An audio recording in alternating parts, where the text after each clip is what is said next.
مخ العبادہ، الدعاء هو العبادہ، دعا جو ہے وہ عبادت کا جوہر ہے، عبادت کی روح ہے، بلکہ یہ کہ اصل عبادت جو ہے وہ دعا ہی ہے۔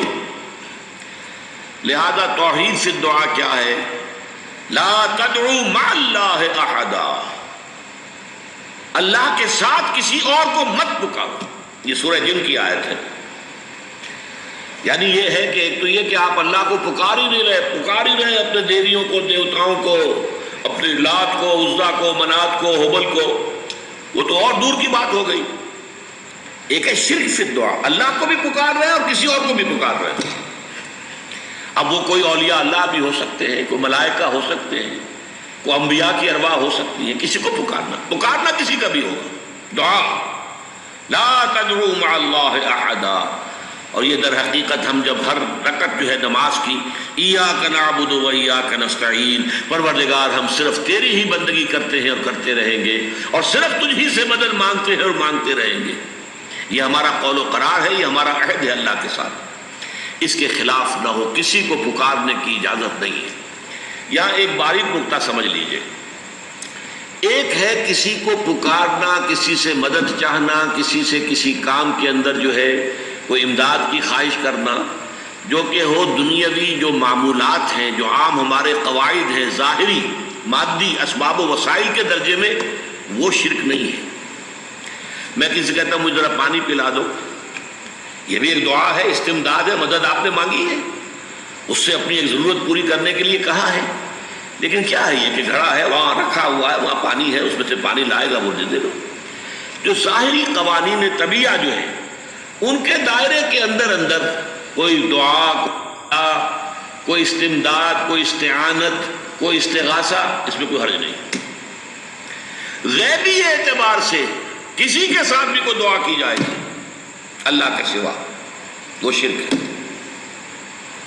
وہ استدعا ہو، استغاثہ ہو، استعانت ہو، استمداد ہو، استنصار ہو، کچھ بھی ہو، غیبی طور پر دنیا کے معروف طریقوں میں اور جو ہمارے طبعی قوانین ہیں ان کے دائروں کے اندر مدد مانگنا، اس میں قطعاً کوئی شرک نہیں ہے، توحید ہے۔ البتہ اس میں بھی ایک باریک نکتہ ہے۔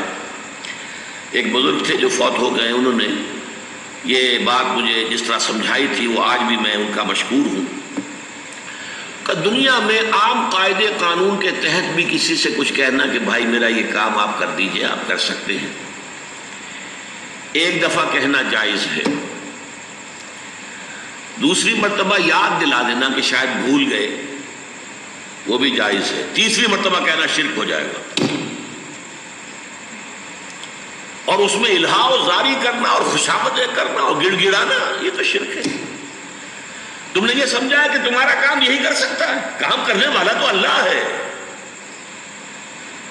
لا فاعل فی الحقیقت ولا مؤثر الا اللہ، حضور نے فرمایا کہ اگر تمہیں جوتا باندھنے کا تسمہ درکار ہو تب بھی اللہ سے مانگو، کسی کے سامنے سوال کا جو ہاتھ جو ہے وہ دراز نہ کرو۔